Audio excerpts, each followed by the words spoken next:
Huwag kayo mabalisa. Manalig kayo sa Diyos at manalig din kayo sa akin. Ito yung sinabi ni Jesus. Hindi na umago sa ating pagdinig. Pero nawa ay maging makahulugan, lalong-lalo na ngayong kapanahonan na ito. Maraming dahilan ng pagkabalisa ng tao. Kahit na maliit na bagay ay nababalisa ang tao.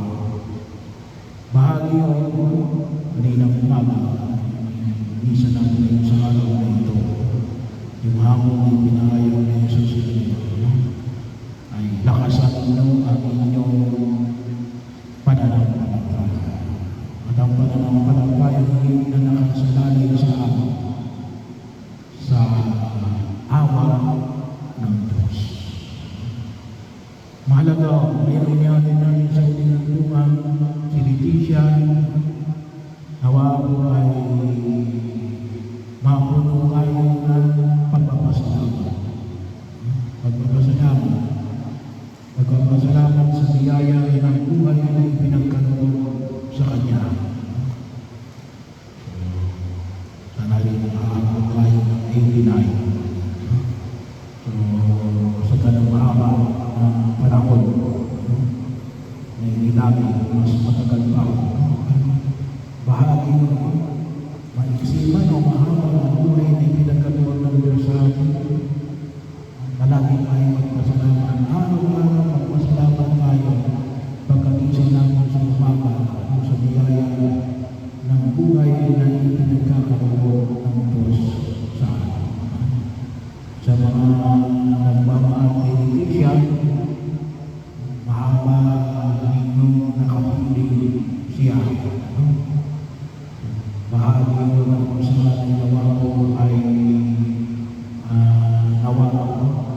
napagyamo ang inyong buhay, gawa ang buhay na ipinagkaloob ng Diyos sa Kanya. At nawa ay yung haba ng buhay ay lalong ipinamalas ang inyong pagmamahal sa Kanya. Pangalawa, huwag din natin kalimutan ng magpasalamat sa biyaya na presensya. Alam niyo na pangalaga mo yung kasalukuyan, dagit in the present, and dagit na alin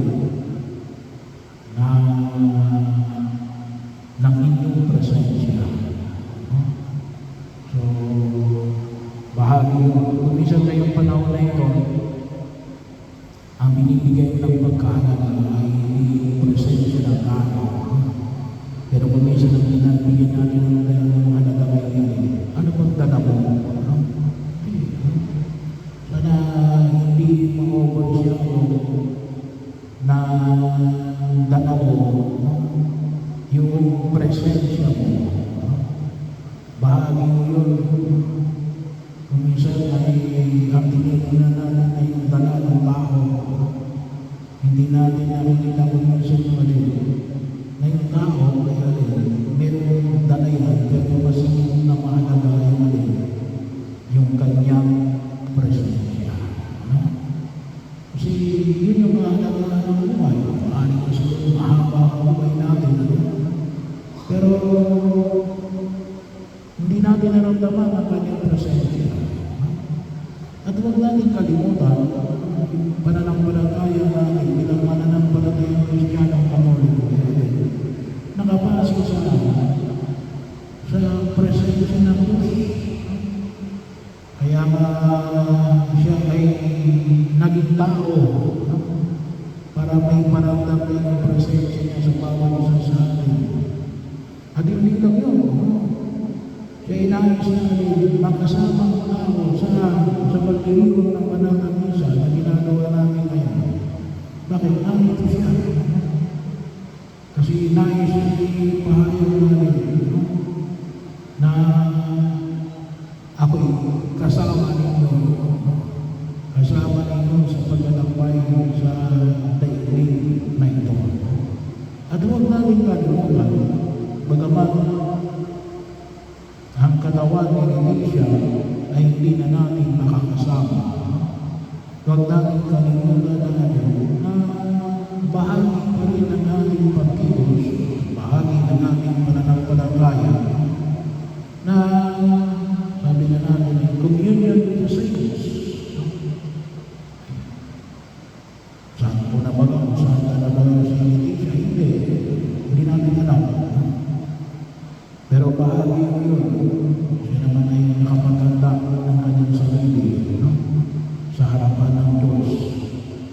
Pero bahagi mo naman sa atin na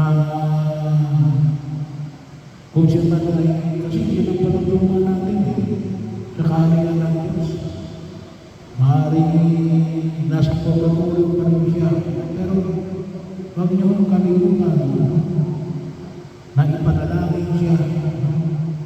At kalimitan sinasabi ko, kung ano yung ginagawa natin sa mga santo at santa, sa mahal na Birhen Maria, we can also do that sa ating mga mahal sa buhay ay umauna na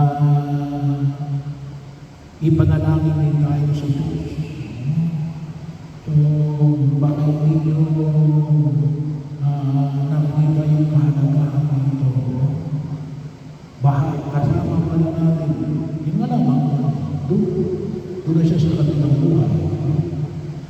Pero, sabi nga natin, ay in communion, bahagi mo sa atin, na lahat tayo managanap ay matungo sa kaharian ng Diyos. At bahagi rin mo ng pagkilos sa atin na sabi nga natin yung biyaya, yung pinakapangatlo. Yung biyaya ng buhay na walang hanggan na ipinangako ng Diyos para sa atin.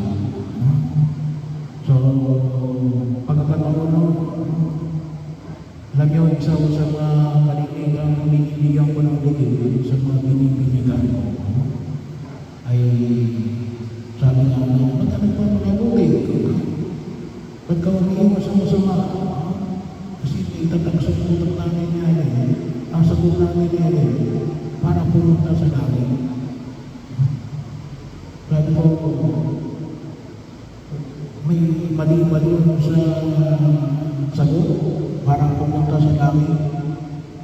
Well, chronologically, kasi nasa lupa pa tayo, sa tingin natin parang tama. Pero theologically wrong. Bakit?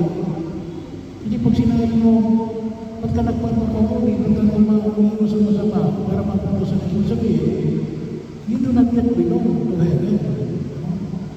Papunta ka pa lang doon eh. Pero theologically, bakit?